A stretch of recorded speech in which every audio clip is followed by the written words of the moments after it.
খোৱা পানী মানে এই যে আমাৰ বটলগিলাখান আধা লিটাৰ হাফ লিটাৰ আৰু 1 লিটাৰ যে পানীগিলাখান বটলগিলাখান আজিকালি বিশুদ্ধ পানী আহি আছে আৰু বিশুদ্ধ পানী প্ৰমাণ এইমাত্ৰ দিছে অলপ এটা ঘেৰা আৰু এই পানীখিনি শুদ্ধ কৰাৰ কাৰণে প্ৰশাসনে কিবা অলপ ব্যৱস্থা ল'ব লাগে আৰু এই পানীখিনি বন্ধ কৰি দিব লাগে। এই পানীটো খোৱাৰ কাৰণে মানুহ বহুত বেমাৰ হৈ যাব। বেমাৰৰ কাৰণে এই মেডিকেল ভৰ্তি হৈ থাকিব লগা হৈ যাব। কিন্তু ইয়াৰ এটা ব্যৱসায় ব্যৱসায় ময়ো এটা ব্যৱসায়ী।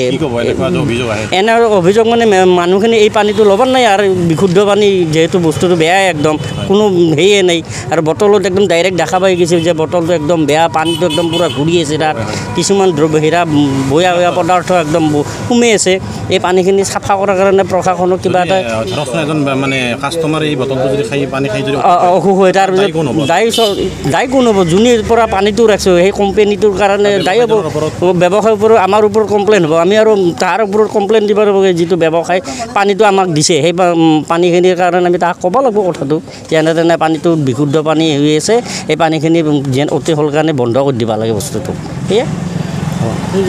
বটলত মানে খোৱা পানী এই মই ফেৰিয়ালাৰ পৰা বৰমাৰ ফেৰিয়ালাৰ পৰা পানীটো ৰাখিছিলোঁ। পিছত গ্ৰাহকে খাই চাই যে বটলৰ ভিতৰত আইৰণ আছে বহুত আইৰণ বটলগিলা ফিৰাই দি গৈছে আৰু নতুন বটল দিছে সেইটোতো আইৰণ। সেইকাৰণে আপোনালোকে ভালকৈ কোম্পানীটো চলাবলৈ কোৱা হ'ল।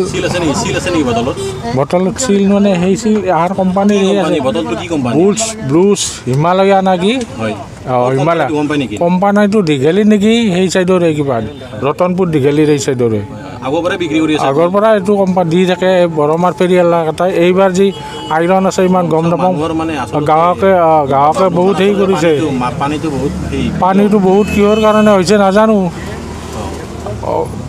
আগতে বেয়া গ্ৰাহকে মাৰিবই দোকানীকে মাৰিব ক'ৰ পৰা পুৰণ পানী বুলি কয়।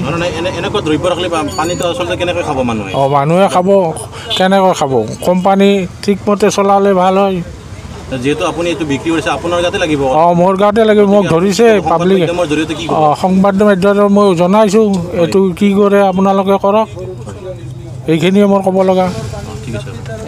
পদাৰ্থ ওলাইছে দ্ৰব্য কি কৰিব এনেকুৱা বটল এটা মানে ব্যৱসায়ীসকলে মানে বিক্ৰী কৰি আছে আচলতে। এতিয়া মানে বস্তুটো কি আপোনালোকৰ ভিডিঅ'ৰ যোগেদি বস্তুটো দেখা পালোঁ যে বটলটোৰ পিছত কিছুমান দ্ৰব্য উপঙি আছে।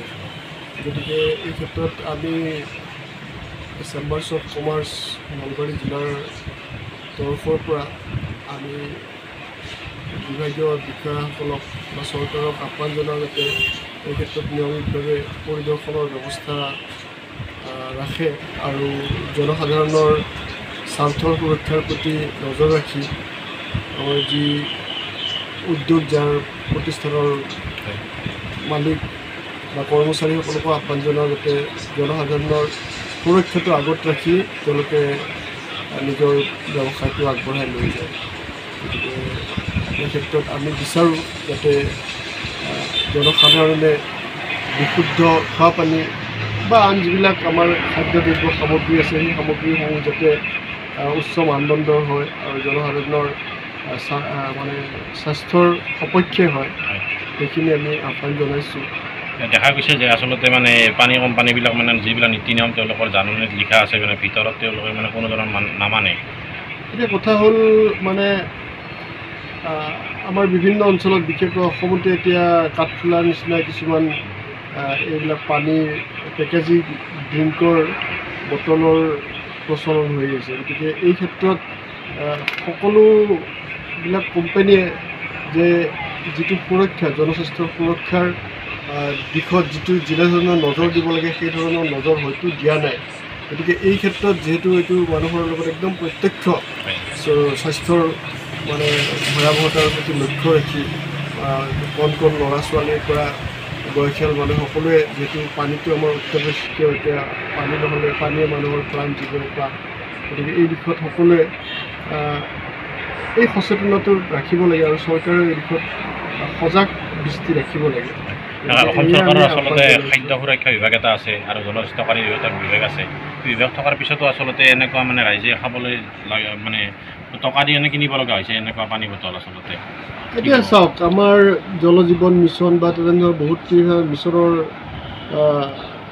চলি আছে, কিন্তু জনসাধাৰণে যিখিনি পাব লাগে উপযুক্ত খোৱা পানী, বিশুদ্ধ খোৱা পানী, সেই খোৱা পানী হয়তো জনসাধাৰণে পোৱা নাই। তাৰ কাৰণে এনেধৰণে মানুহে পানী কিনি খাব লগা অৱস্থা হৈছে, যিটো কথা আমি হয়তো আজিৰ পৰা বহুত বছৰ আগতে কল্পনাই কৰিব পৰা নাছিলোঁ যে অসমৰ নিচিনা ঠাইৰ মানুহেও পানী কিনি খাব লাগিব। এতিয়া যি নহওক, এইটো পৰিৱেশে যেনেধৰণে বাধ্য কৰে তেনেধৰণে মানুহবিলাক চলিব। কিন্তু প্ৰথম কথাটো হ'ল এই যিবিলাক ড্ৰিংকিং ৱাটাৰ হওক বা পেকেজিং ড্ৰিংকিং ৱাটাৰ হৈছে, এইবিলাকত যাতে জনসাধাৰণৰ যিটো স্বাস্থ্যৰ সুৰক্ষা, সেই সুৰক্ষাৰ দিশটোৰ প্ৰতি বিশেষভাৱে নজৰ ৰাখে। সেইটো আমি চেম্বাৰ্ছ অফ কমাৰ্চ টিহু জিলা সমিতিৰ তৰফৰ পৰা আটাইকে আহ্বান জনাইছোঁ আৰু চৰকাৰৰ ওচৰতো আমি দাবী জনাইছোঁ যাতে এই দিশটোৰ প্ৰতি বিশেষভাৱে তেওঁলোকে নজৰ ৰাখে।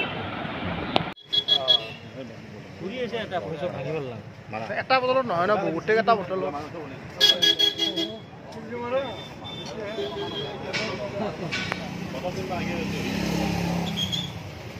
দাদা না এটা আপুনি ঘৰলৈ যাব দিম।